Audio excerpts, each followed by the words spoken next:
ನೀವು 8 ಮತ್ತು 9ನೇ ತರಗತಿಯಲ್ಲಿ ಸಂಖ್ಯೆಗಳ ಬಗ್ಗೆ ಕಲಿತಿದ್ದೀರಿ ಕರೆಕ್ಟಾ? 8ನೇ ಕ್ಲಾಸಲ್ಲಿ ಯಾವ ಚಾಪ್ಟರ್ ಇತ್ತು ಸಂಖ್ಯೆಗಳಿಗೆ ಸಂಬಂಧಿಸಿದಂತೆ? ಕರೆಕ್ಟ್, ಸಂಖ್ಯೆಗಳೊಂದಿಗಿನ ವೆರಿ ಗುಡ್. ಯಾರು ಹೇಳಿದ್ದು ಎದುರಬೇಕು ಪ್ರಜ್ಞಾ. ಸಂಖ್ಯೆಗಳೊಂದಿಗಿನ ಆಟ ಅಂದ್ರೆ 8ನೇ ಕ್ಲಾಸಲ್ಲೂ ಕೂಡ ನಾವು ಸಂಖ್ಯೆಗಳ ಬಗ್ಗೆ ಕಲಿತಿದ್ದೀವಿ. ನಂತರ 9ರಲ್ಲಿ ಕರೆಕ್ಟ್ ಸಂಖ್ಯಾ ಅರ್ಧ ಜನ ಸರಿ ಹೇಳ್ತಿದ್ದಾರೆ, ಅರ್ಧ ಜನ ತಪ್ಪು ಹೇಳ್ತಿದ್ದಾರೆ. ಸಂಖ್ಯಾ ಪದ್ಧತಿಯನ್ನ 9ನೇ ಕ್ಲಾಸಲ್ಲಿ ಕಲಿದ್ವಿ. ಹಾಗಾದ್ರೆ ನಾವು ಸಂಖ್ಯೆಗಳ ಬಗ್ಗೆ ಕಲಿತಿದ್ದೀವಿ ಅಂತ ಅರ್ಥ. ಆಗ ಕೆಲವೊಂದು ಕ್ವಶನ್ಸ್ ಕೇಳ್ತೇನೆ ನಿಮಗೆ. ಸಂಖ್ಯಾ ಪದ್ಧತಿ ಮತ್ತು ಸಂಖ್ಯೆಗಳ ಆಟ ಎಲ್ಲವೂ ನಾವು ಸ್ಟಡಿ ಮಾಡಿದ ಮೇಲೆ ನಮಗೆ ಸಂಖ್ಯೆಗಳ ಬಗ್ಗೆ ಜ್ಞಾನ ಬರುತ್ತೆ. ಕರೆಕ್ಟಾ? ಅನೇಕ ಸಂದರ್ಭದಲ್ಲಿ ನಾವು ಸಂಖ್ಯೆಗಳನ್ನ ನಿತ್ಯ ಜೀವನದಲ್ಲಿ ಬಳಸ್ತೀವಿ. ರೈಟ್? ಕರೆಕ್ಟಾ? ಆ ಸಂಖ್ಯೆಗಳನ್ನು ವಿಧಗಳನ್ನಾಗಿ ನಾವು ವಿಂಗಡಣೆ ಮಾಡ್ಕೊಂಡಿದ್ದೀವಿ ಅಲ್ವಾ? ವಿಧಗಳನ್ನಾಗಿ ವಿಂಗಡಣೆ ಮಾಡಿದೀವಲ್ವಾ? ಹಾಗಾದ್ರೆ ಆ ಸಂಖ್ಯೆಯ ವಿಧಗಳನ್ನ ನಾವು ಮಾಡ್ತಾ ಹೋಗ್ಬೋದು. ಇದ್ರ ಬಗ್ಗೆ ನೀವು ಆಲ್ರೆಡಿ ಕಲ್ತಿದ್ದೀರ. ಎಷ್ಟು ಜನರಿಗೆ ನೆನಪಿದೆ ಸಂಖ್ಯೆಯ ವಿಧಗಳು? ಕರೆಕ್ಟ್ ಹೋಗಿ ಸಂಖ್ಯೆಯ ವಿಧಗಳು ಎಷ್ಟು ಜನರಿಗೆ ನೆನಪಿದೆ? ಓಕೆ, ಯಶಸ್. ಸಮ ಸಂಖ್ಯೆ ಸಂಖ್ಯೆಗಳು ತಾನೇ ಅವೆಲ್ಲ. ಸಮ ಸಂಖ್ಯೆ, ಬೆಸ ಸಂಖ್ಯೆ. ಮತ್ತೆ ಬೇರೆ ಯಾರಾದ್ರು ತಪ್ಪಾದ್ರಾಗಲಿ ಹೇಳಿ. ಎದ್ದೇಳಬೇಕು. ನೀವು ಹಿಂಗ ಗುಂಪಲ್ಲಿ ಮಾತಾಡಿದ್ರಲ್ಲ, ಎದ್ದೇಳ.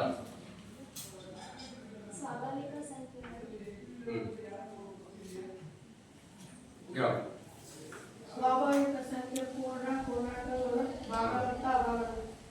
ಭಾಗಾಲಬ್ಧ, ಅಭಾಗಾಲಬ್ಧ. ಮತ್ತೆ ಬೇರೆ ಯಾರು ನಿಂದ್ರ. ಮತ್ತೆ ಬೇರೆ ಯಾರು ಹೇಳ್ತಾರೆ? ಪೂರ್ಣಿಮಾ ಏನದು? ಸ್ವಾಭಾವಿಕ ಸಂಖ್ಯೆಗಳು. ನೀನು ಸ್ವಾಭಾವಿಕ ಸಂಖ್ಯೆಗಳು, ಪೂರ್ಣಾಂಕಗಳು, ಭಾಗಾಲಬ್ಧ ಸಂಖ್ಯೆ. ಯಶಸ್ ಏನಂದ? ಸಮ ಸಂಖ್ಯೆ ಮತ್ತು ಸಂಖ್ಯೆ. ಇಷ್ಟನ್ನು ಗೊತ್ತಿದಾವಲ್ವಾ? ನಾವು ಸಂಖ್ಯೆಗಳನ್ನು ಅನೇಕ ವಿಧಗಳನ್ನಾಗಿ ವಿಂಗಡಣೆ ಮಾಡ್ತೇವೆ. ಉದಾಹರಣೆಗೆ ಯಾವ ರೀತಿ ನಾವು ಸಂಖ್ಯೆಗಳನ್ನು ವಿಂಗಡಣೆ ಮಾಡ್ತೇವೆ ಅಂದ್ರೆ ನಿಮಗೆ ಗೊತ್ತಿದೆ. ಮೊದಲನೇದಾಗಿ ನಾವು ಮಾಡೋದಾದ್ರೆ ಸ್ವಾಭಾವಿಕ ಸಂಖ್ಯೆಗಳು ಅಂತ ವಿಂಗಡಣೆ ಮಾಡ್ತೀವಿ. ಕರೆಕ್ಟ್ ನೆನಪಾಯ್ತಾ? ಈಗ 8, 9ರಲ್ಲಿ ಹೇಳಿರ್ತಾರೆ. ಸ್ವಾಭಾವಿಕ ಸಂಖ್ಯೆಗಳು ಅಂದ್ರೆ ಏನು ಅಂದ್ರೆ ಸ್ವಲ್ಪ ನಿಮಗೆ ಬ್ರೀಫ್ ಆಗಿ ರಿವಿಷನ್ ಮಾಡ್ತೇವೆ. ನಂತರ ಬರೋಣ ಚಾಪ್ಟರ್. ಏನು ಸ್ವಾಭಾವಿಕ ಸಂಖ್ಯೆಗಳು ಅಂದ್ರೆ ಏನು? ಸ್ವಾಭಾವಿಕ ಪದದ ಅರ್ಥನೇ ಹೇಳುತ್ತೆ. ಸ್ವಾಭಾವಿಕ ಸಂಖ್ಯೆ ಅಂದ್ರೆ ಏನಿರಬಹುದು ಗೊತ್ತಿಲ್ವಾ? ಸ್ವಾಭಾವಿಕವಾಗಿ ಅಂತ ಕರಿತೇವೆ ಸಂದರ್ಭದಲ್ಲಿ ಅಲ್ವಾ? ಏನು ಸ್ವಾಭಾವಿಕ ಅಂದ್ರೆ? ಹಾಗಾದ್ರೆ ಸ್ವಾಭಾವಿಕವಾಗಿ ಮಳೆಗಾಲದಲ್ಲಿ ಮಳೆ ಬರುತ್ತೆ. ಒಂದು ಸೆಂಟೆನ್ಸ್ ಅಪ್ಪ. ಸ್ವಾಭಾವಿಕ ಅಂದ್ರೆ ಏನು? ಸಾಮಾನ್ಯವಾಗಿ, ದಿನ ಅಂತ ಅರ್ಥ. ಗೊತ್ತಾಯ್ತಾ? ಹಾಗಾದ್ರೆ ಸ್ವಾಭಾವಿಕ ಸಂಖ್ಯೆ ಅಂದ್ರೆ ನಾವು ಡೆಫಿನೇಷನ್ ಕೊಡಬಹುದು ಅಲ್ವಾ? ಯಾವ ರೀತಿ ಡೆಫಿನೇಷನ್ ಕೊಡಬಹುದು ಸ್ವಾಭಾವಿಕ ಸಂಖ್ಯೆ ಅಂದ್ರೆ? ಸ್ವಲ್ಪ ಹಿಂದಿನ ದಿನಗಳಲ್ಲಿ ಈ ಸಂಖ್ಯೆಗಳು ಪ್ರಾರಂಭ ಆಗೋಲ್ಲ. ಸಂಖ್ಯೆಗಳನ್ನು ಯಾರು ಕಂಡುಹಿಡಿದೆಲ್ಲ ಇತಿಹಾಸಗಳು ಇರ್ತವೆ. ಆದ್ರೆ ಈ ಹಿಂದೆ ಈ ನಾಗರಿಕತೆಗಳು ಇದ್ವು. ಯಾವ ನಾಗರಿಕತೆಗಳು ಗೊತ್ತಿದ್ದಾವೆ? ಸಿಂಧು ಬಯಲಿನ ನಾಗರಿಕತೆ, ಈಜಿಪ್ಟ್ ನಾಗರಿಕತೆ, ಹರಪ್ಪ ನಾಗರಿಕತೆ. ಜೋರಾಗಿ ಹೇಳ್ಬೇಕಮ್ಮ. ಮತ್ತೆ ಮೆಹೆಂಜೋದಾರ್ ಅಲ್ವಾ? ಮೆಸೊಪಟೋಮಿಯಾ ನಾಗರಿಕತೆ. ಇವೆಲ್ಲ ಸಾಕಷ್ಟು ನಾಗರಿಕತೆ. ಆ ಸಂದರ್ಭದಲ್ಲಿ ಯಾವುದೇ ಒಂದನ್ನ ನಾವು ಎಣಿಸ್ಬೇಕಾದ್ರೆ ಈಗ ನೀವು ಎಷ್ಟು ಜನ ಇರ್ತೀರಿ? 1 2 3 4 ಅಂತ ಎಣಿಸ್ಬಿಡ್ತೇವಲ್ವಾ? ಎಣಿಸ್ತಿರ್ತಾನೆ. ಆದ್ರೆ ಈ ಹಿಂದಿನ ಕಾಲದಲ್ಲಿ ಯಾವ್ದ್ರಿಂದ ಎಣಿಸ್ತಿದ್ರು? ಹೇಗೆ ಎಣಿಸ್ತಿದ್ರು? ಪ್ರಶ್ನೆ ಬರುತ್ತಲ್ವಾ? ಹೇಗೆ ಎಣಿಸ್ತಿರ್ಬೋದು? ಸ್ವಲ್ಪ ಹಿಂದೆ ಹೋಗಿ ನಿಮ್ಮ ತಾತ ಮುತ್ತಾತ ಅವರು ಅಜ್ಜಂದ್ರು ಆ ಕಾಲದಲ್ಲಿ ಹೇಗೆ ಎಣಿಸ್ತಿದ್ರು? ಉದಾಹರಣೆ ಒಬ್ಬ ಕುರಿ ಗಾಯ ಇರ್ತಾನೆ, ಕುರಿ ಸಾಕೊಂಡಿರ್ತಾನೆ, 100 ಕುರಿ ಇರ್ತವೆ. ಬೆಳಗ್ಗೆ ಹೋಗಿ ಅವನು ಎಲ್ಲಾ ಕುರಿಗಳನ್ನ ಮೇಯಿಸ್ಕೊಂಡ್ ಬರ್ತಾನೆ. ಸಂಜೆ ಅದನ್ನ ಎಣಿಸ್ಕೊಳ್ತಾನೆ ಅವನು. ಒಂದು ಉದಾಹರಣೆ, ಹಳ್ಳಿ ನಿಮ್ಮ ಜೀವನದಲ್ಲಿ ಬರೋರಿಗೆ ಉದಾಹರಣೆ ತರ. ಅವುಗಳನ್ನ ಏನ್ ಮಾಡ್ಬೇಕು, ಅವನು ಒಳಗೆ ದೊಡ್ಡಿಯಲ್ಲಿ ಬಿಡಬೇಕು. ಅವನಿಗೆ ಗೊತ್ತಾಗಬೇಕ ಇಷ್ಟೇ ಕುರಿ ಬಂದಿದ್ದಾವೆ ಮೇಯ್ಕಂದು ಅಂತ. ಹೇಗೆ ಎಣಿಸ್ತಿದ್ದ? ಸ್ವಲ್ಪ ಯೋಚನೆ ಮಾಡಿ. ನಾವೆಲ್ಲ ಕಲ್ತಿದೀವಿ, ನಮಗೇನು ಪ್ರಾಬ್ಲಮ್ ಇಲ್ಲ. 1 2 3 4 ಅಂತ ಸ್ಟಾರ್ಟ್ ಮಾಡ್ತೇವೆ, ಕೌಂಟ್ ಮಾಡ್ತೇವೆ, ನಾವು ಅದ್ರ ಟೋಟಲ್ ಮಾಡ್ಕೊಂಡ್ಬಿಡ್ತೇವೆ. ಆದ್ರೆ ಆ ಕಾಲದಲ್ಲಿ ಹೇಗೆ ಅನಿಸ್ತಿದ್ರು ಅಂದ್ರೆ ಕಲ್ಲನ್ನು ತೆಗೆದುಕೊಂಡು ಗೆರೆಗಳನ್ನ ಹಾಕ್ತಿದ್ರು. ಈಗಲೂ ಕೂಡ ಕೆಲವೊಂದು ಚಾಪ್ಟರ್ಗಳಲ್ಲಿ ನಾವು ಮಾಡ್ತೇವೆ. ದತ್ತಾಂಶವನ್ನು ಸಂಗ್ರಹಣೆ ಮಾಡ್ಬೇಕಾದ್ರೆ ಸಂಖ್ಯಾಶಾಸ್ತ್ರ ಅನ್ನೋದ್ರಲ್ಲಿ ದತ್ತಾಂಶಗಳನ್ನ ನಾವು ಆವರ್ತವಾಗಿ ಪರಿವರ್ತನೆ ಮಾಡಬೇಕಾದ್ರೆ ನಾವು ಗೆರೆಗಳನ್ನ ಹಾಕ್ತೇವೆ. ಕರೆಕ್ಟಾ? ಅದೊಂದು ಮೆಥಡ್ ಅದು. ಹಾಗೆ ಈ ಹಿಂದಿನ ಕಾಲದಲ್ಲಿ ಈ ಕೌಂಟ್ ಮಾಡ್ಲಿಕ್ಕೆ ಗೋಡೆಗಳ ಮೇಲೆ ಗೆರೆಗಳನ್ನ ಹಾಕ್ತಿದ್ರು. ಆ ರೀತಿ ಇವೆಲ್ಲ ಹೇಗ್ ಗೊತ್ತಾಗುತ್ತೆ ಅಂದ್ರೆ ಇತಿಹಾಸದಲ್ಲಿ ನಾವು ಇತಿಹಾಸವನ್ನ ತೆಗೆದು ನೋಡಿದಾಗ ಈ ರೀತಿ ಕೌಂಟ್ ಮಾಡ್ತಿದ್ರು ಅನ್ನೋದು ಗೊತ್ತಾಗುತ್ತೆ. 1 ಗೆರೆ 1 ಕುರಿ ಒಳ ಹೋದು, 2 ಗೆರೆ 3 ಗೆರೆ 4 ಗೆರೆ 5ನೇ ಗೆರೆನ ಅಡ್ಡ ಹಾಕ್ಬಿಡೋದು. ಅಂದ್ರೆ 5 ಇದ್ರದ್ದು ಒಂದು ಗುಂಪು. ಈ ರೀತಿ ಅನಿಸ್ತಿದ್ರು. ಅಥವಾ ಗೆರೆ ಬಿಟ್ರೆ ಮತ್ತೆ ಯಾವ್ದ್ರಲ್ಲಿ ಎಣಿಸ್ತಿದ್ರು? ಕಲ್ಲುಗಳನ್ನ ಒಂದು ರಾಶಿ ಹಾಕೊಂಡ್ಬಿಡೋದು. 1 ಕುರಿ ಹೋತು, 1 ಕಲ್ಲು ತೆಗೆದಿಡೋದು, 2 ಕುರಿ ಹೋತು, 3 ಕುರಿ ಹಿಂಗ್ ತೆಗೆದಿಟ್ಟು ಎಷ್ಟು ತೆಗೆದಿರ್ತಿದ್ರಲ್ಲ ಅಷ್ಟು ಕಲ್ಲುಗಳನ್ನ ಕೌಂಟ್ ಮಾಡ್ಕೊಂಡ್ಬಿಟ್ರೆ ಇಷ್ಟು ಕುರಿಗಳು ಒಳಗಡೆ ಹೋದು. ಈ ರೀತಿ ನಮ್ಮ ಹಿರಿಯರು ಇತಿಹಾಸದಲ್ಲಿ ಕೌಂಟ್ ಮಾಡ್ತಾ ಇದ್ರು ಅಲ್ವಾ? ಅಂದ್ರೆ ಅದು ಸ್ವಾಭಾವಿಕವಾಗಿ ನಾವು ಕೌಂಟ್ ಅಂದ್ರೆ ಎಣಿಕೆ ಮಾಡೋದಾದ್ರೆ ಯಾವ ನಂಬರ್ ಇಂದ ಪ್ರಾರಂಭ ಮಾಡ್ತೇವೆ? ಒಂದು ಸ್ವಾಭಾವಿಕವಾಗಿ ನೋಡಿ, ನಾನು ಬಳಸುವಂತ ಪದ ನೋಡಿ, ಸ್ವಾಭಾವಿಕವಾಗಿ 1ರಿಂದ ಪ್ರಾರಂಭ ಮಾಡ್ತೇವೆ. ಕರೆಕ್ಟಾ? ಹಾಗಾಗಿ ನಾವು ಇಲ್ಲಿ ಸ್ವಾಭಾವಿಕ ಸಂಖ್ಯೆಗಳು ಅಂದ್ರೆ ಎಣಿಕೆಗೆ ಬರುವಂತಹ ಸಂಖ್ಯೆಗಳನ್ನ ನಾವು ಸ್ವಾಭಾವಿಕ ಸಂಖ್ಯೆಗಳು ಅಂತ ಕರಿತಾ ಹೋಗ್ತೀವಿ. ಅರ್ಥ ಆಯ್ತಾ ಈಗ? ಹಾಗಾದ್ರೆ ಪ್ರತಿಯೊಂದು ಸಂಖ್ಯೆಗೆ ನಾವು ಒಂದೊಂದು ಅಕ್ಷರದಿಂದ ಸೂಚಿಸ್ತೇವೆ. ಈ ಉದಾಹರಣೆ ನಿಮ್ಮನೆ ತಗೊಳ್ಳಿ, ನಿಮ್ದು ಒಂದು ಅನುಷ ಅಂತ ಒಂದು ಹೆಸರು ಇರುತ್ತೆ. ಸಾಕಷ್ಟು ಜನ ಅನುಷ ಇರ್ತಾರೆ. ಕರೆಕ್ಟಾ? ಒಂದ್ 3-4 ಜನ ಬರೀ ಅನುಷ ಅನುಷ ಅನುಷ ಅಂತಿದ್ರು ಅನ್ಕೊಳ್ಳಿ. ಅಥವಾ ಇದರಲ್ಲಿ ರಂಗಸ್ವಾಮಿ ಅಂತ 3-4 ಜನ ಇರ್ತಾರೆ. ಆದ್ರೆ ಗುರ್ಸೋದು ಹೇಗೆ? ಕರೆಕ್ಟ್. ಯಾವ್ದ್ರಿಂದ? ಯಾವುದೋ ಒಂದು ಲೆಟರ್, ತಂದೆ ಇಂಚಿಲ್ಲೋ ಅಜ್ಜನ್ ಇಂಚಿಲ್ಲೋ ಎಲ್ಲ ಹಾಕಿ ಗುರ್ಸ್ತಾರೆ. HC ಅನುಷ ಈ ರೀತಿ ಗುರ್ಸ್ತೇವಲ್ವಾ? ಹಾಗೆ ನಾವು ಸಂಖ್ಯೆಗಳ ವಿಧಗಳನ್ನು ಕೂಡ ಅವುಗಳ ಇಂಗ್ಲಿಷ್ ನಲ್ಲಿ ಬರುವಂತಹ ಹೆಸರಿನ ಮೊದಲನೇ ಅಕ್ಷರವನ್ನ ಕ್ಯಾಪಿಟಲ್ ಆಗಿ ತಗೊಂಡು ಆ ಒಂದು ಗಣವನ್ನ ನಾವು ಗುರ್ಸ್ತಾ ಹೋಗ್ತೇವೆ. ಅದೇ ರೀತಿ ಸ್ವಾಭಾವಿಕ ಸಂಖ್ಯೆಗಳನ್ನ ಯಾವುದೊಂದು ಅಕ್ಷರದಿಂದ ನಾವು ಗುರ್ಸ್ಬೋದು? ಕರೆಕ್ಟ್. ನೆನಪಿದೆ ಅಲ್ವಾ? ಈಗ ನೆನಪಾಯ್ತಾ? ಎನ್. ಯಾಕೆ ಎನ್ ಅನ್ನೇ ತೆಗೆದುಕೊಂಡ್ರು? ಬೇರೆ ಯಾವ ಅಕ್ಷರ ಇಲ್ವಾ? ಯಾಕೆ ಎನ್ ಅನ್ನೇ ತೆಗೆದುಕೊಂಡ್ರು? ಯೋಚನೆ ಮಾಡಿ. ರೈಟ್. ಯಾರೇ ಏನೇ ಹೇಳಿ ಸ್ವಲ್ಪ ಜೋರಾಗಿ ಹೇಳಿ. ಯಾಕಂದ್ರೆ ಸ್ವಾಭಾವಿಕ ಅನ್ನೋದ ಇಂಗ್ಲಿಷ್ ಅಲ್ಲಿ ಏನಂತ ಕರೀತೇವೆ ನಾವು? Natural number. ಹಾಗಾಗಿ ನ್ಯಾಚುರಲ್ ಅನ್ನೋದ ಪದದ ಮೊದಲನೇ ಅಕ್ಷರ ಯಾವುದು?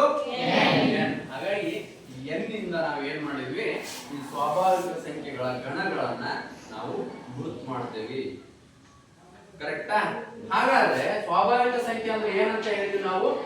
ಎಣಿಕೆಗೆ ಬರುವಂತಹ ಸಂಖ್ಯೆಗಳನ್ನು ನಾವು ಸ್ವಾಭಾವಿಕ ಸಂಖ್ಯೆ ಅಂತ ಕರಿತೀವಿ. ಅದೇ ರೀತಿ ಆ ಗಣವನ್ನು ಬರಿತಾ ಹೋದ್ರೆ ಎಣಿಕೆಗೆ ಯಾವ್ಯಾವ ಸಂಖ್ಯೆ ಬರ್ತವೆ? ಈ ರೀತಿ ಮಾಡ್ತಾ ಸಾಕಷ್ಟು ಇದಾವೆ. ಎಂಡೇ ಇಲ್ಲ. ಅದಕ್ಕೆ ನಾವೇನ್ ಮಾಡ್ತೇವೆ? ಅದನ್ನ ಡಾಟ್ ಹಾಕಿ ಕಂಟಿನ್ಯೂಸ್ ಸಾಕಷ್ಟು ನಂಬರ್ ಎಲ್ಲಿ ಹೋದ್ರು ಕೂಡ ನಂಬರ್ಗಳು ಮುಗಿತಾವ? ಮುಗಿಯಲ್ಲ. ಈ ಗಣವನ್ನ ಸ್ವಾಭಾವಿಕ ಸಂಖ್ಯೆಗಳ ಗಣ ಅಂತ ಕರೀತೀವಿ. ಅದೇ ರೀತಿ ನೆಕ್ಸ್ಟ್ ಬರುವಂತದ್ದು ಇನ್ನೊಂದು ವಿಧ ಯಾವುದು? Very good. ಪೂರ್ಣ ಸಂಖ್ಯೆ. ನೋಡಿ ಇಲ್ಲಿ ಹೆಸರು ಏನ್ ಹೇಳುತ್ತೆ? ಪೂರ್ಣ ಸಂಖ್ಯೆ. ಅಂದ್ರೆ ಪೂರ್ಣ ಅಂದ್ರೆ ಏನು? ಆಗಿರುತ್ತೆ. ಪೂರ್ಣ ಎಲ್ಲವನ್ನ ಸೇರಿಸೋದೇ ಪೂರ್ಣ, ಎಲ್ಲ ಸೇರ್ಕೊಳ್ಳೋದೇ ಪೂರ್ಣ ಅಂತ ಹೇಳ್ತೇವೆ ಅಲ್ವಾ? ಕರೆಕ್ಟಾ? ಹಾಗಾದ್ರೆ ಈ ಪೂರ್ಣ ಸಂಖ್ಯೆಯ ಗಣಗಳಲ್ಲಿ ಎಂತಹ ಸಂಖ್ಯೆಗಳನ್ನು ನಾವು ನೋಡಬಹುದು? Very good, correct. ಸೊನ್ನೆಯಿಂದ ಸೊನ್ನೆಯನ್ನೊಳಗೊಂಡಂತಹ ಸ್ವಾಭಾವಿಕ ಸಂಖ್ಯೆಗಳ ಗಣವನ್ನ ನಾವೇನು ಕರಿತೀವಿ? ಪೂರ್ಣ ಸಂಖ್ಯೆಗಳು ಅಂತ ಕರಿತೀವಿ. ಅರ್ಥ ಆಗ್ತಿದೆನಾ? ಹಾಗಾದ್ರೆ ಈ ಪೂರ್ಣ ಸಂಖ್ಯೆಗಳನ್ನು ಕೂಡ ಒಂದು ಹೆಸರಿಂದ ನಾವು ಸೂಚಿಸಬಹುದು. ಯಾವುದು? Correct, W. ಡಬ್ಲ್ಯೂ ಕರೆಕ್ಟಾ? ಹಾಗಾದ್ರೆ ಡಬ್ಲ್ಯೂ ಅಂದ್ರೆ ಏನು?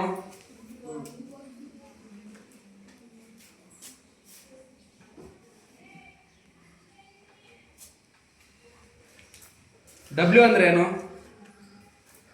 ಈಗ ಎನ್ ಅಂದ್ರೆ ನ್ಯಾಚುರಲ್ ಅಂದಿವಲ್ವಾ? ಡಬ್ಲ್ಯೂ ಅಂದ್ರೆ ಏನಿರ್ಬೋದು? ಪೂರ್ಣ ಅನ್ನೋದನ್ನ ಇಂಗ್ಲಿಷ್ ಅಲ್ಲಿ ಯಾವ ಪದದಿಂದ ಬಳಸ್ತೇವಪ್ಪ?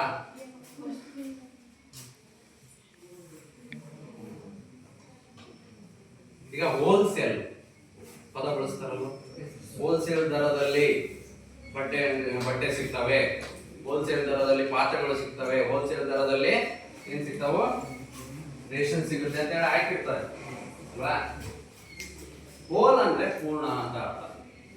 WHO ಇಲ್ಲಿ ಹೋಲ್ ಅಂದ್ರೆ ಪೂರ್ಣ. ಹಾಗಾಗಿ ಇದನ್ನ ಡಬ್ಲ್ಯೂ ಅನ್ನುವಂತ ಅಕ್ಷರದಿಂದ ನಾವು ಪೂರ್ಣ ಸಂಖ್ಯೆಯನ್ನ ಸೂಚಿಸ್ತಾ ಹೋಗ್ತೇವೆ.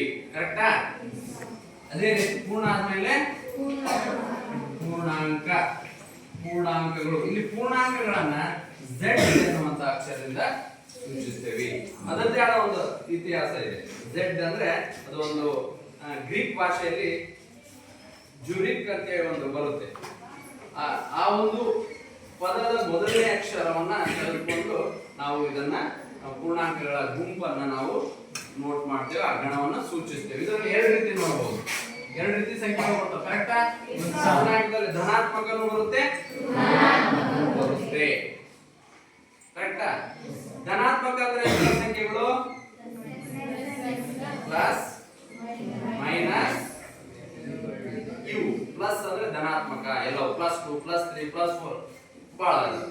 ನೆಕ್ಸ್ಟ್ ಮೈನಸ್ ಋಣಾತ್ಮಕ, -2 -3 -5 -6 -10 -100 -1000 ಇವೆಲ್ಲವೂ ಕೂಡ ಋಣಾತ್ಮಕ ಪೂರ್ಣಾಂಕಗಳು. ಇಂಗ್ಲಿಷ್ ಅಲ್ಲಿ ಇಂಟಿಜರ್ಸ್ ಅಂತ ಕೂಡ ಅವುಗಳನ್ನ ಕರೆಯುತ್ತೇವೆ. therefore +1 +2 +3 or -1 -2 -3 ಇಂತಹ ಸಂಖ್ಯೆಗಳನ್ನು ನಾವು ಪೂರ್ಣಾಂಕಗಳು ಅಂತ ಕರೆಯುತ್ತೇವೆ. ಕರೆಕ್ಟಾ?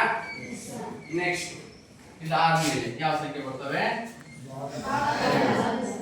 ಭಾಗಲಬ್ಧ ಸಂಖ್ಯೆಗಳು ಬರ್ತವೆ. ಆ ಭಾಗಲಬ್ಧ ಸಂಖ್ಯೆಗಳನ್ನ ಕ್ಯೂ ಇಂದ ಸೂಚಿಸುತ್ತೇವೆ. ಭಾಗಲಬ್ಧ ಸಂಖ್ಯೆ ಅಂದ್ರೆ ಏನು? ನೆನ್ಪು ಮಾಡ್ಕೊಳ್ಳಿ. ಉದಾಹರಣೆ ಕರೆಕ್ಟ್, 4/1 ಕರೆಕ್ಟ್ ಉದಾಹರಣೆ. ಯಾವ ರೂಪದಲ್ಲಿ ಇರುತ್ತೆ ಅಂತ ಹೇಳಿದೆ? ಅದೇ ಅಂಶ ಮತ್ತು ಛೇದ. ಕರೆಕ್ಟ್, ತಪ್ಪಲ್ಲ. p/q ರೂಪದಲ್ಲಿರುವಂತಹ ಸಂಖ್ಯೆಗಳನ್ನ ನಾವೇನಂತ ಕರಿತೀವಿ? ಭಾಗಲಬ್ಧ ಸಂಖ್ಯೆಗಳು ಅಂತ ಕರಿತೀವಿ.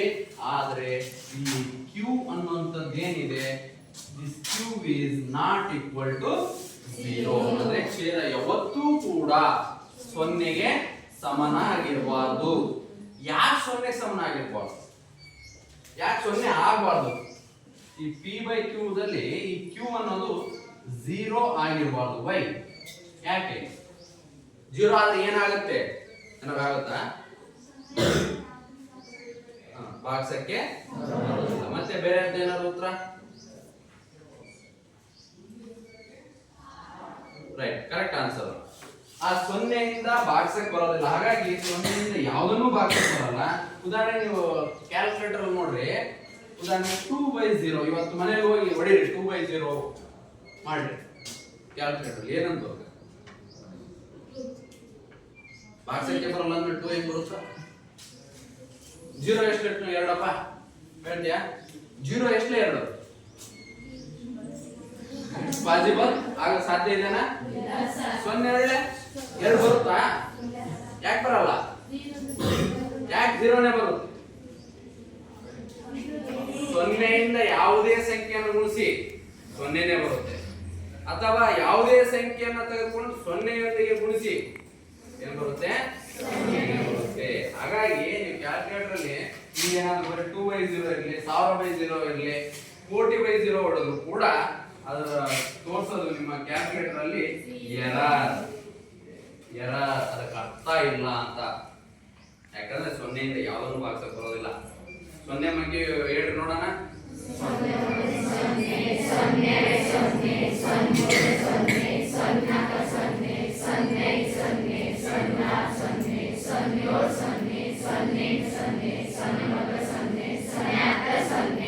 ಯಾಕೆ ಹತ್ತಕ್ಕೆ ಯಾಕೆ ನಿಲ್ಸಿದ್ರಿ?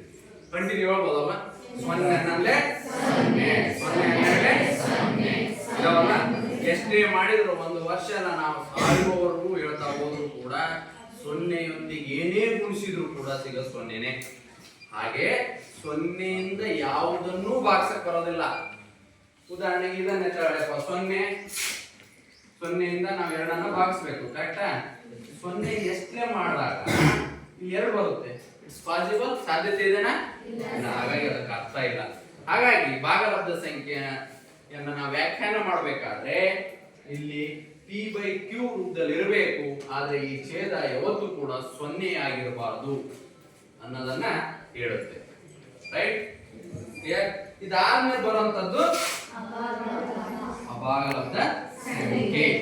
ಅಭಾಗಲಬ್ಧ ಸಂಖ್ಯೆ ಇಲ್ಲಿ ಇದನ್ನ IR ಎಂದು ಗುರುತಿಸ್ತೇವೆ. ಇರ್‌ರ್ಯಾಷನಲ್, ಇದನ್ನ ರ್ಯಾಷನಲ್ ಅಂತೇಳಿ, ಇದನ್ನ ಇರ್‌ರ್ಯಾಷನಲ್. ಇಲ್ಲಿ ಭಾಗಲಬ್ಧ ಅಭಾಗಲಬ್ಧ ಸಂಖ್ಯೆನ ನೋಡಿ, ಇದನ್ನ ರ್ಯಾಷನಲ್ ನಂಬರ್ ಅಂತ ಕರಿತೀವಿ ಭಾಗಲಬ್ಧ ಸಂಖ್ಯೆಯನ್ನ. ಆದ್ರೆ ಕ್ಯೂಬ್ ಇಂದ ಸೂಚಿಸಿದೀವಿ. ರ್ಯಾಷನಲ್ ನಂಬರ್ ಅನ್ನ R ಅಂತ ಸೂಚಿಸಬಹುದಿತ್ತು, ಆದ್ರೆ ಕ್ಯೂಬ್ ಅನ್ನುವಂತ ಅಕ್ಷರದಿಂದ ಸೂಚಿಸ್ತೇವೆ. ಯಾಕಂದ್ರೆ ಭಾಗಾಕಾರ ಕ್ರಿಯೆ ಮಾಡಬೇಕಾದ್ರೆ ನಮಗೆ ಸಿಗುವಂತದ್ದೇನು? ಭಾಗಾಕಾರ ಕ್ರಿಯೆ ಮಾಡಬೇಕಾದ್ರೆ ಭಾಜ್ಯ, ಭಾಜಕ, ಶೇಷ, ಲಾಸ್ಟ್ ಏನ್ ಸಿಗುತ್ತೆ ನಮಗೆ? ಭಾಗಲಬ್ಧ. ಭಾಗಲಬ್ಧ ಅನ್ನೋದನ್ನ ಇಂಗ್ಲಿಷ್ ಅಲ್ಲಿ ಏನಂತಾರೆ ಕ್ವಶನ್, ಕ್ಯೂಬ್ ಇಂದ ಪ್ರಾರಂಭ ಆಗುತ್ತೆ. ಹಾಗಾಗಿ ಕ್ಯೂಬ್ ಇಂದ ನಾವು ಭಾಗಲಬ್ಧವನ್ನು ತೋರಿಸ್ತೇವೆ. ಭಾಗಲಬ್ಧ ಸಂಖ್ಯೆಗಳನ್ನ ಅಭಾಗಲಬ್ಧ ಸಂಖ್ಯೆ IR ಎಂದು ತೋರಿಸ್ತೇವೆ. Irrational number. ಹಾಗಾದ್ರೆ ಯಾವ್ಯಾವು ಭಾಗಲಬ್ಧ? ಆದ್ರೆ ಬರೀ 2 ಅಂದ್ರೆ ಭಾಗಲಬ್ಧನೇ. ಯಾಕೆ? p/q ರೂಪದಲ್ಲಿ ಇದೆನಾ? ಇಲ್ವಾ? ಇದ್ರ ಛೇದ ಏನಿಲ್ಲ ಅಂದ್ರೆ ಏನಿರುತ್ತೆ? 0ಗೆ ಅರ್ಥನೇ ಇಲ್ಲಮ್ಮ. 0 ಛೇದ ಆಗ್ಬಿಟ್ರೆ ಭಾಗಿಸಕ್ಕೂ ಬರಲ್ಲ, ಅದಕ್ಕೆ ಅರ್ಥನೂ ಇರೋದಿಲ್ಲ. ಅರ್ಥ ಆಯ್ತಾ? 1 ಇರುತ್ತೆ ಯಾವಾಗಲೂ. ಛೇದ ಏನಿಲ್ಲಂದ್ರೂ 1 ಇರುತ್ತೆ. ಅರ್ಥ ಆಯ್ತಾ? ಯಾವತ್ತೂ ಕೂಡ ಏನಿಲ್ಲಂದ್ರೂ 0 ಇರಲ್ಲ, ಏನಿಲ್ಲಂದ್ರೂ 1 ಇರುತ್ತೆ. ಅರ್ಥ ಆಯ್ತಾ? ಹಾಗಾಗಿ ಈ 2 ಬರೀ 2 ಬಂದ್ರು ಅಷ್ಟೇ, 100 ಬಂದ್ರು ಅಷ್ಟೇ, ಇವೆಲ್ಲವೂ ಕೂಡ ಭಾಗಲಬ್ಧ ಸಂಖ್ಯೆ. ಸರ್ ಮತ್ತೆ by1 ಇಲ್ಲಲ್ಲ, ಸಾರಿ by/q ಏನು ಇಲ್ಲ ಸರ್ ಛೇದ ಅಂತೇಳಿ ಅನ್ಕಾಣಂಗಿಲ್ಲ. ಯಾಕಂದ್ರೆ ಏನಿಲ್ಲ ಅಂದ್ರೆ ಛೇದ 1 ಇರುತ್ತೆ. ನಾವು ಬರೆಯುವಂತ ಸಂಖ್ಯೆ ಯಾವತ್ತು ಅಂಶದಲ್ಲಿ ಇರುತ್ತೆ. ಹಾಗಾಗಿ ಅದು ಕೂಡ ಒಂದು ಭಾಗಲಬ್ಧ ಸಂಖ್ಯೆ. ಸರಿನಾ? ಹಾಗಾದ್ರೆ ಅಭಾಗಲಬ್ಧ ಸಂಖ್ಯೆಗಳು ಹೇಗಿರ್ತವೆ? ಭಾಗಲಬ್ಧ ಆದ್ರೆ p/q ರೂಪದಲ್ಲಿ ಇರ್ತವೆ. ಅಭಾಗಲಬ್ಧ ಅಂದ್ರೆ p/q ರೂಪದಲ್ಲಿ ಇರೋದಿಲ್ಲ. ಗೀತೆ ಒಂದು ಡೌಟ್, -100 ಮೈನಸ್ ಅಲ್ಲಿ ಇರೋ ಅಭಾಗಲಬ್ಧ ಅಂತ ಅಂದಿದ್ದಾಳೆ. ತಪ್ಪು. p/q ರೂಪದಲ್ಲಿ ಇಲ್ಲದೆ ಇರುವಂತ ಸಂಖ್ಯೆಗಳನ್ನ ನಾವೇನು ಕರಿತೇವೆ? ಅಭಾಗಲಬ್ಧ. 100/1 ಇದು ಆಗಲ್ವಾ ಭಾಗಲಬ್ಧ? ಹಂಗಂತೇಳಿ ಮೈನಸ್ ಇರೋ ಅಭಾಗಲಬ್ಧ ಸಂಖ್ಯೆ ಅಂತಲ್ಲ, ಅವು ಕೂಡ ಭಾಗಲಬ್ಧ ಸಂಖ್ಯೆ ಆಗಿರ್ತವೆ. ಆದ್ರೆ ಅಭಾಗಲಬ್ಧ ಸಂಖ್ಯೆ ಹೇಗಿರ್ತಾವಪ್ಪ ಅಂದ್ರೆ 5 √2 √3 √18. ಅರ್ಥಾಯ್ತಾ? ಈ ರೂಟ್ ಅಲ್ಲಿ ಬರುವಂತಹ ಸಂಖ್ಯೆಗಳು ಮತ್ತು ಪೈ ಅನ್ನ ನಾವು ಅಭಾಗಲಬ್ಧ ಸಂಖ್ಯೆಗಳು ಅಂತ ಕರೀತೇವೆ. ಯಾವುದನ್ನ ಈ ಅಭಾಗಲಬ್ಧ ಸಂಖ್ಯೆಗಳನ್ನ ನಾವು ಅಷ್ಟು ಸುಲಭ ವ್ಯಕ್ತಪಡಿಸಕ್ಕಾಗಲ್ಲ. ಸಂಖ್ಯೆ ರೇಖೆ ಮೇಲೆ ಸ್ವಲ್ಪ ಕಷ್ಟ ಆಗುತ್ತೆ. ಆಗದೇ ಇಲ್ಲ ಅಂತಲ್ಲ, ಸ್ವಲ್ಪ ಕಷ್ಟ ಆಗುತ್ತೆ. ಈ ರೀತಿ ನೇಚರ್ ಇರುವಂತಹ ರೂಟ್ ಅಲ್ಲಿ ಇರುವಂತಹ ಸಂಖ್ಯೆಗಳನ್ನ ನಾವು ಅಭಾಗಲಬ್ಧ ಸಂಖ್ಯೆ ಅಂತ ಕರಿತೇವೆ. ಆದ್ರೆ √4 ಅಭಾಗಲಬ್ಧ ಸಂಖ್ಯೆ ಅಂತ ಕರೆಯಕ್ ಬರಲ್ಲ. ಯಾಕಂದ್ರೆ ಈ 4 ಪರ್ಫೆಕ್ಟ್ ಸ್ಕ್ವೇರ್, ಪೂರ್ಣ ವರ್ಗ. ಈ 4 2 ಸ್ಕ್ವೇರ್ ಅಂತ ಬರೀಬಹುದಾ? ಈ square and square root get cancel ಆಗಿ 2 ಬಂತಲ್ವಾ? ನೋಡಿ ಒಂದು ಪರ್ಫೆಕ್ಟ್ ಒಂದು ಪೂರ್ಣ ಸಂಖ್ಯೆ ಬಂತ, ಅದು ಭಾಗಲಬ್ಧ ಸಂಖ್ಯೆ ಆತ. ಹಾಗಾಗಿ ಅಂತ ನೋಡ್ರಿ ಇಲ್ಲಿ 2 ಮತ್ತು 3 ಮಧ್ಯೆ ರೂಟ್ ನಾಲ್ಕು ಬರ್ದಿಲ್ಲ, ಅಥವಾ 3 ಆದ್ಮೇಲೆ ರೂಟ್ ನಾಲ್ಕು ಬರ್ದಿಲ್ಲ ನಾವು.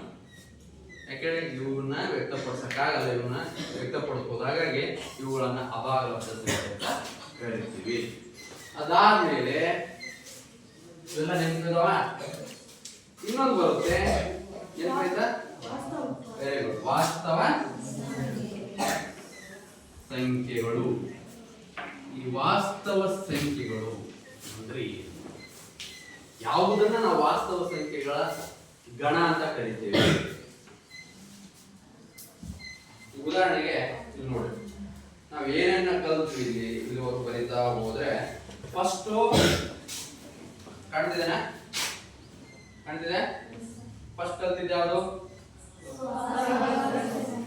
ಅಕ್ಷರಗಳಲ್ಲಿ ನೋಡಿ, ಇವುಗಳನ್ನ ತಾನೆ ಏನೇನಿದೆ ನೋಡ್ರಿ. ಎನ್ ಅಂದ್ರೇನು?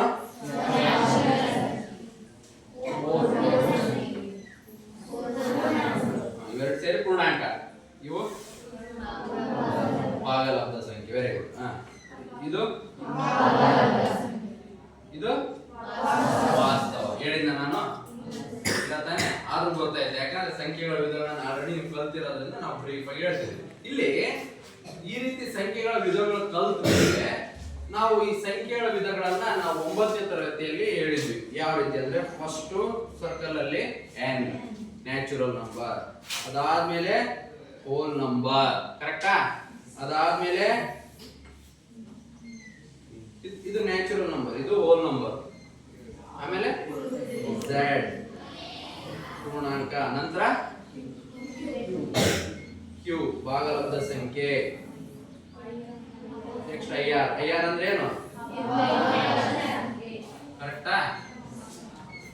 ಇವೆಲ್ಲವನ್ನ ಒಳಗೊಂಡಿರುವಂತ ಏನು ಐತಲ್ಲ, ಇದನ್ನ ರಿಯಲ್ ನಂಬರ್ಸ್ ಅಂತ ಕರಿತೀವಿ. ವಾಸ್ತವ ಸಂಖ್ಯೆಗಳು. ಈಗ ಅರ್ಥ ಆಯ್ತಾ? ವಾಸ್ತವ ಸಂಖ್ಯೆಗಳು ಇವೆಲ್ಲವೂ ಅಡಗಿರುತ್ತೆ. ಇವೆಲ್ಲವನ್ನ ವಾಸ್ತವ ಸಂಖ್ಯೆ ಏನಾಗಿರುತ್ತೆ? ಒಳಗೊಂಡಿರುತ್ತೆ. ಹಾಗಾಗಿ ನಾವು ಈ ಒಂದು SLC ಮೊದಲನೇ ಚಾಪ್ಟರ್ ಆದಂತಹ ವಾಸ್ತವ ಸಂಖ್ಯೆಗಳಿಗೆ ಸಂಬಂಧಪಟ್ಟಂತಹ ಕೆಲವೊಂದು ಗಣಿತೀಯ ಕ್ರಿಯೆಗಳನ್ನ ನೋಡ್ತಾ ಹೋಗ್ತೇವೆ. ಅದರಲ್ಲಿ ಯಾವುದು? ವಾಸ್ತವ ಸಂಖ್ಯೆಗಳು. ಗೊತ್ತಾಯ್ತಾ? ವಾಸ್ತವ ಸಂಖ್ಯೆಗಳು ಚಾಪ್ಟರ್ ಹೇಗೆ ಬಂತು ಅಂತ. ಕ್ಲಿಯರ್? ಗೊತ್ತಾಯ್ತಾ?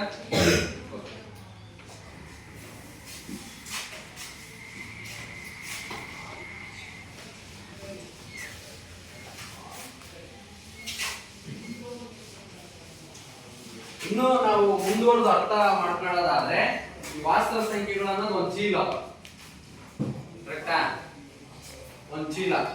ನೀವು ಸಂತೆಗೆ ಹೋಗ್ತಿರಲ್ವಾ, ಸಂತೆಗೆ ಚೀಲ ಒಯ್ದಿರ್ತೀರಾ, ಏನೇನ್ ತಗೊಂಡ್ಬರ್ತೀರಿ ಸಂತೆ ಹೋಗಿ? ತರಕಾರಿ, ಟೊಮಾಟೊ, ಈರುಳ್ಳಿ, ಸೌತೆಕಾಯಿ, ಮೆಣಸಿನಕಾಯಿ, ಹಣ್ಣು, ಕರಮಂಡಕ್ಕಿ, ಬೆಂಡು, ಬತಾಸ್ ಎಲ್ಲ ಒಂದು ಬ್ಯಾಗ್ ಹಾಕೊಂಡ್ಬಿಡ್ತೀರಿ. ಆ ಬ್ಯಾಗ್ ಅನ್ನೋದು ಏನೈತಲ್ಲ, ಅವನ್ನೆಲ್ಲವನ್ನು ಮಿಕ್ಸ್ ಮಾಡ್ಕೊಂಡಿರುತ್ತೆ. ಅವೆಲ್ಲವೂ ಆ ಬ್ಯಾಗ್ ಅಲ್ಲಿ ಇರುತ್ತಲ್ವಾ? ಹಾಗೆಯೇ ವಾಸ್ತವ ಸಂಖ್ಯೆಗಳನ್ನ ಒಂದು ಬ್ಯಾಗ್. ಆ ಬ್ಯಾಗ್ ಅಲ್ಲಿ ಏನೇನಿರ್ತವೆ? Very good. ಸ್ವಾಭಾವಿಕ ಸಂಖ್ಯೆಗಳು, ಪೂರ್ಣ ಸಂಖ್ಯೆಗಳು, ಪೂರ್ಣಾಂಕಗಳು,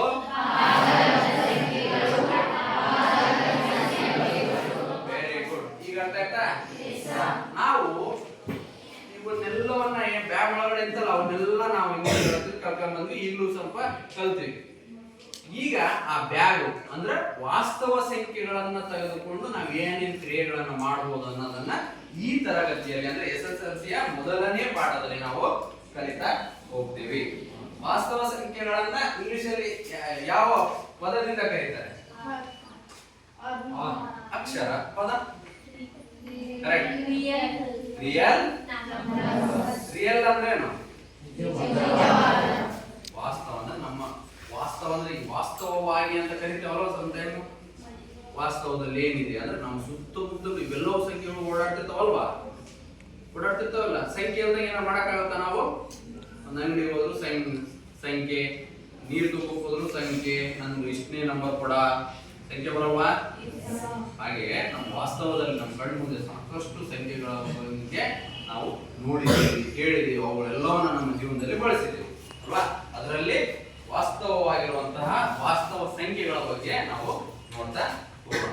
ಈ ಒಂದು ವಾಸ್ತವ ಸಂಖ್ಯೆಗಳಲ್ಲಿ ನಾವು ವಾಸ್ತವ ಸಂಖ್ಯೆಗಳು ಅನ್ನುವಂತಹ ಒಂದು ಚಾಪ್ಟರ್ ಯಾವ್ದಾವುದನ್ನ ಕಲಿತಾ ಹೋಗ್ತೇವೆ ಅನ್ನೋದನ್ನ ನೋಡ್ತಾ ಹೋಗೋಣ. ನೋಡೋಣ.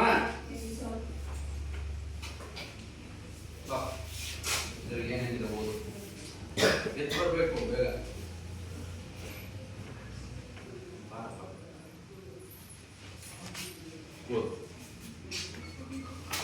ಈಗ ವಾಸ್ತವ ಸಂಖ್ಯೆ ಚಾಪ್ಟರ್ ಅಲ್ಲಿ ಏನೇನು ಕಲಿಕಾ ಅಂಶಗಳು ಬರ್ತವೆ, ಯಾವ ಯಾವ್ದ್ರ ಬಗ್ಗೆ ನಾವು ಕಲಿತೀವಿ ಓದು. ಕಾಣ್ಬೇಕು ಎಲ್ರಿಗೂ, ನಿಮಗಷ್ಟೇ ಕಾಣೋದಲ್ಲ. ಹ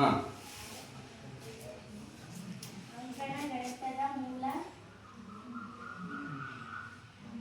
ಪ್ರಮೇಯ. ಅಂಕ ಮೂಲ ಪ್ರಮೇಯದಿಂದ ಲಾಸ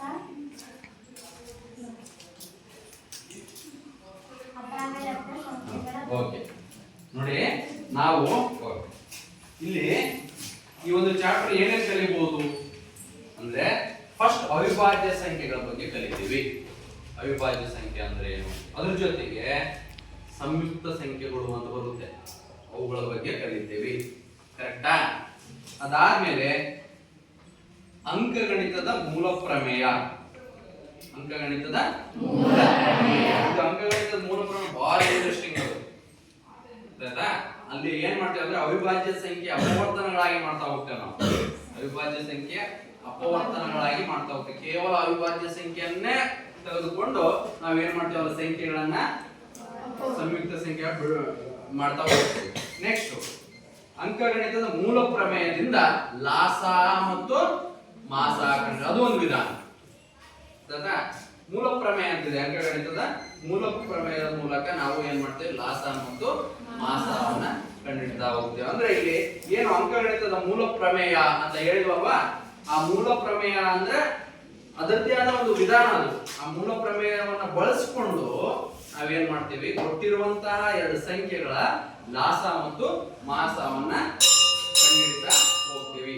ಅದೇ ರೀತಿ ಅಭಾಗಲಬ್ಧ ಸಂಖ್ಯೆಗಳನ್ನ ಕಂಡುಹಿಡಿತಾ ಹೋಗ್ತೀವಿ. ಅಭಾಗಲಬ್ಧ ಸಂಖ್ಯೆಗಳ ಬಗ್ಗೆ ಕಲಿತಾ ಹೋಗ್ತೇವೆ. ಇಲ್ಲಿ ಅಭಾಗಲಬ್ಧ ಸಂಖ್ಯೆಗಳು ಅಂದ್ರೆ ಆಲ್ರೆಡಿ ನಾವು ಈ ಸಂಖ್ಯೆಗಳ ವಿಧಗಳನ್ನ ನಾವು ಚರ್ಚೆ ಮಾಡಬೇಕಾದ್ರೆ ಮಾಡಿದ್ವಿ. ಕರೆಕ್ಟಾ? ಅಭಾಗಲಬ್ಧ ಸಂಖ್ಯೆಗಳು ಅಂದ್ರೆ ಯಾವ್ಯಾವು? ರೂಟ್ ಅಲ್ಲಿ ಬರುವಂತಹ ಸಂಖ್ಯೆಗಳು, ಪೈ, ಇಂತಹ ಸಂಖ್ಯೆಗಳನ್ನ ನಾವು ಅಭಾಗಲಬ್ಧ ಸಂಖ್ಯೆ ಅಂತ ಕರಿತೀವಿ. ಇವೆಲ್ಲವನ್ನ ನಾವು ಈ ಒಂದು ಅಧ್ಯಾಯದಲ್ಲಿ ಕಲಿತಾ ಹೋಗ್ತೇವೆ. ಹಾಗೆ ಮೊದಲನೇದಾಗಿ ನಾವು ಏನ್ ಕಲಿಕಾಂಶಗಳಿದ್ವು, ಏನೇನ್ ಕಲಿತೇವೆ ಅನ್ನೋದ್ರಲ್ಲಿ ಮೊದಲನೇದಾಗಿ ಬರೋದು ಅವಿಭಾಜ್ಯ ಸಂಖ್ಯೆಗಳು.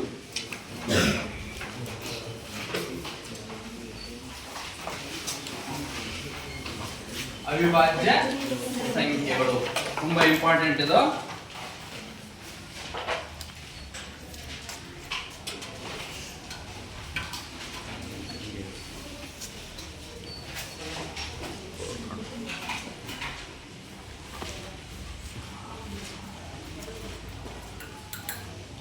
ಓಕೆ, ಈ ಕಡೆ ನೋಡಿ ಎಲ್ಲ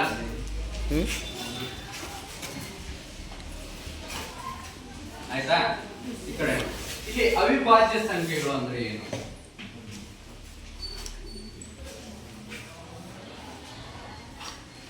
ನೋಡ್ರಿ, ಅವಿಭಾಜ್ಯ ಸಂಖ್ಯೆ ಅಂದ್ರೆ ಯಾವ ಸಂಖ್ಯೆಯು ಒಂದು ಮತ್ತು ಅದೇ ಸಂಖ್ಯೆಯಿಂದ ಭಾಗವಾಗುತ್ತದೆಯೋ ಅಂತಹ ಸಂಖ್ಯೆಗಳನ್ನ ನಾವು ಅವಿಭಾಜ್ಯ ಸಂಖ್ಯೆ ಅಂತ ಕರಿತೀವಿ.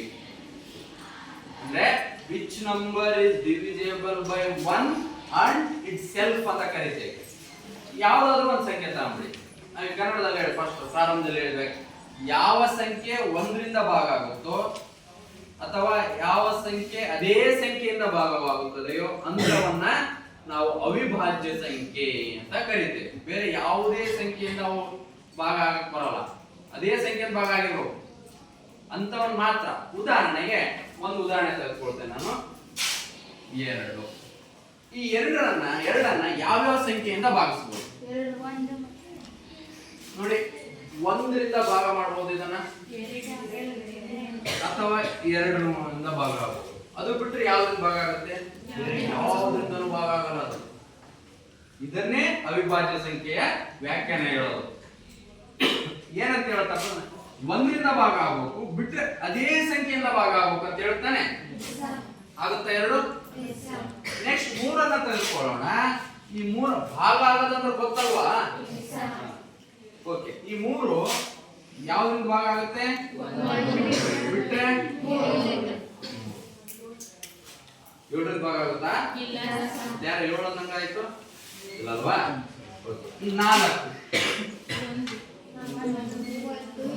ನೋಡಿ, 1 ರಿಂದ ಭಾಗ ಆಗುತ್ತೆ, 2 ರಿಂದ ಭಾಗ ಆಗುತ್ತೆ, 4 ರಿಂದ ಭಾಗ. ನಮ್ದು ಏನ್ ಡೆಫಿನೇಷನ್ ಏನಿತ್ತು, ಕಂಡೀಷನ್ ಏನಿತ್ತು ಅವಿಭಾಜ್ಯ ಸಂಖ್ಯೆ ಅಂದ್ರೆ 1 ರಿಂದ ಭಾಗ ಆಗಬೇಕು, ಬಿಟ್ರೆ ಅದೇ ಸಂಖ್ಯೆಯಿಂದ ಭಾಗ ಆಗಬೇಕು ಅಲ್ವಾ? ಆದ್ರೆ ಈ 4 1 ರಿಂದ ಭಾಗ ಆಯ್ತು, ಅದೇ ಸಂಖ್ಯೆಯಿಂದಾನೇ ಭಾಗ ಆಯ್ತು, ಆದ್ರೆ ಮಧ್ಯದಲ್ಲಿ 2 ರಿಂದ ಭಾಗ ಆಗಬೇಕು.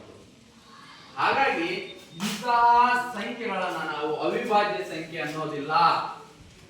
ಕ್ಲಿಯರ್? ಅರ್ಥ ಆಯ್ತಲ್ವಾ? ಎಂತ ಸಂಖ್ಯೆ ಇರಬೇಕದು ಅವಿಭಾಜ್ಯ ಸಂಖ್ಯೆ ಅನ್ನೋದಾದ್ರೆ 1 ಮತ್ತು ಅದೇ ಸಂಖ್ಯೆಯಿಂದ. ಡೆಫಿನಿಷನ್: ಯಾವ ಸಂಖ್ಯೆಯು 1 ಅದೇ ಸಂಖ್ಯೆಯಿಂದ ಭಾಗವಾಗುತ್ತದೆಯೋ ಆ ಸಂಖ್ಯೆಯನ್ನ ಅವಿಭಾಜ್ಯ ಸಂಖ್ಯೆ. ಅರ್ಥ ಆಯ್ತಾ? ಇನ್ನೊಂದು ಟೈಮ್ ಹೇಳ್ತೀರಾ? ಹೇಳಿ.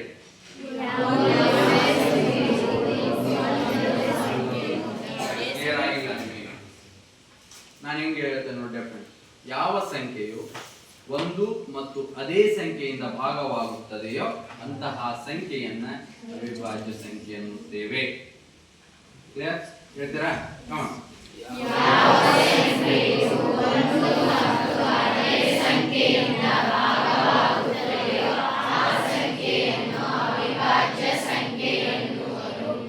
ಓಕೆ, ಈಗ ಅರ್ಥ ಆಯ್ತಾ?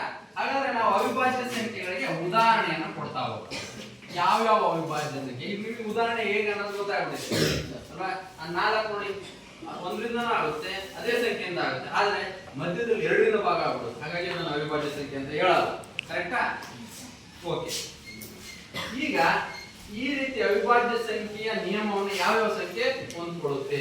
ಉದಾಹರಣೆ ಬರೀತಾ ಹೋಗೋಣ. ಅವಿಭಾಜ್ಯ ಸಂಖ್ಯೆಯ ಸಂಖ್ಯೆಗಳು ಯಾವ್ಯಾವ ಬರ್ತವೆ? ಮೊದಲನೇದಾಗಿ 2, 3,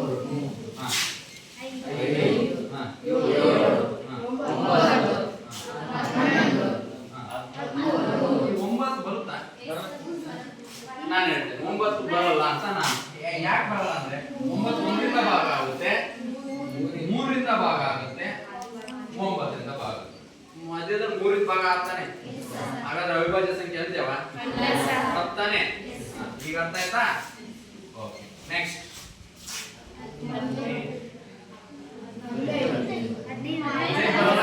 15 ಹೋಗ್ಬಿಡುತ್ತೆ. ಸಾಕಷ್ಟು ಇದಾವೆ. ಎಲ್ಲವೂ ಕೂಡ ಅವಿಭಾಜ್ಯ ಸಂಖ್ಯೆಗಳಿಗೆ ಉದಾಹರಣೆ. ಓಕೆನಾ? ನಿಮಗೆ ಈಗ ಒಂದು ಟಾಸ್ಕ್, ಇದರ 17 ಕಂಟಿನ್ಯೂ ನೀವು ಒಂದು 5 ಅವಿಭಾಜ್ಯ ಸಂಖ್ಯೆ ಬರೀರಿ. ಬೇಗ ಬೇಗ ಬರೀ.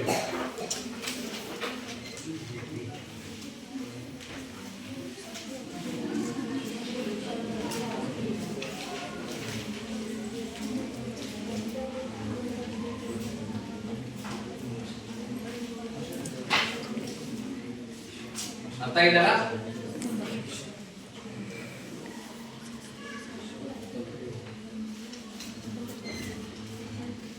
ಅದು ಕಂಟಿನ್ಯೂ ಬರೀರಿ ಅಷ್ಟೇ. ಅದು ನಂತರ ಹೇಳ್ಕೊಡ್ಬೋದು. ಯಾರು ಬರ್ತಿದ್ರೆ ಹೇಳಿ, ಅದು ಬರುತ್ತೋ ಇಲ್ಲ ಅನ್ನೋದು ಡಿಸ್ಕಸ್ ಮಾಡೋಣ. Very good.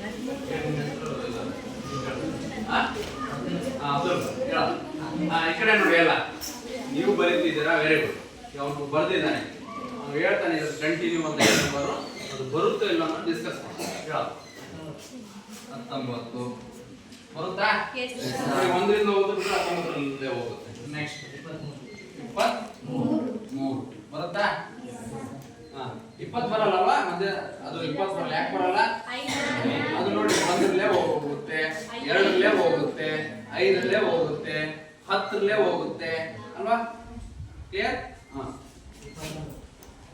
24 ಹೋಗಲ್ಲ, 24 ಬರಲ್ಲ, 25 ಬರಲ್ಲ, 26 ಬರಲ್ಲ, 27 ಕರೆಕ್ಟಾ? ನೋಡಿ 27 ಬರಲ್ಲ, 29 ನೋಡಿ 27 ನೋಡಿ 1ರಲ್ಲಿ ಆನ್ಸರ್ ಕ್ಯಾನ್ಸಲ್ ಆಗೋಗುತ್ತೆ, ಅದೇ ಸಂಖ್ಯೆ ಹೋಗುತ್ತೆ. ಅದರಿಂದ ನೀವು 3ನೇ ಹೋಗುತ್ತೆ. 3 9 27 9 3 20 ಕರೆಕ್ಟಾ? ಹಾಗಾಗಿ ಇದು ಅವಿಭಾಜ್ಯ ಸಂಖ್ಯೆ ಅಲ್ಲ. 29 ಅರ್ಥ ಆಯ್ತಾ? ನೋಡಿ ಎಷ್ಟು ಚೆನ್ನಾಗಿ ಅರ್ಥ ಇದಲ್ವಾ ಈಗ? Very good. ನೆಕ್ಸ್ಟ್ ಕ್ಲಾಸ್ ಅಲ್ಲಿ ನಾವು ಅವಿಭಾಜ್ಯ ಸಂಖ್ಯೆಗಳನ್ನು ತೆಗೆದುಕೊಂಡು ಯಾವ ರೀತಿ ಅಪವರ್ತಿಸಬೇಕು ಅನ್ನೋದನ್ನು ನೋಡ್ತಾ ಹೋಗೋಣ. ಕ್ಲಿಯರ್?